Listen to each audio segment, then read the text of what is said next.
ভগবান তুমি কোথায়? এত চাপ কেন আমার মাথায়? এবার মনে হচ্ছে নামটা আমার উঠে যাবে খরচার খাতায়। ফোন করবে বস, নিগড়ে নেবে রস, অলরেডি পিছন দিয়ে বেরোতে শুরু করে দিয়েছে কস। বাবা আছো চাপে পড়েছ মনে হয় খাপে, জিনিসপত্র সব মাথায় উঠে গেছে মনে হচ্ছে দেখে।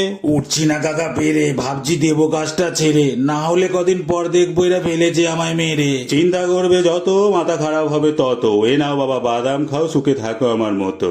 সুখ কাকে বলে, গেছি সব ভুলে, সেল আজকে না হলে বস নেবে সব গুলে। চাপ তো কাজে থাকে, রিল্যাক্স করো তার ফাঁকে, দেখো বাবা সাবধানে কেউ ঢুকে না যায় নাকে। আর পাচ্ছি না কাকা সইতে, এই কাজের বোঝা বইতে, কাজ বাজ সব ছেড়ে দিয়ে ইচ্ছা করছে গঙ্গা নাইতে। দিন রাত খাই খিস্তি, একটুও নেই স্বস্তি, কাজটা আবার ছেড়ে দিলে এদিকে মিস করো বাইকের কিস্তি। কষ্ট দিয়েছেন যিনি সইবার শক্তি দেবেন তিনি। এ নাও বাবা আর দুটো খাও, আর কয়েকটা কিনি। ধর ইচ্ছে করছে না খেতে, ইচ্ছে করছে শান্তি পেতে, তার মধ্যে আপনি বাদাম খাইয়ে যাচ্ছেন ঠোঙা পেতে।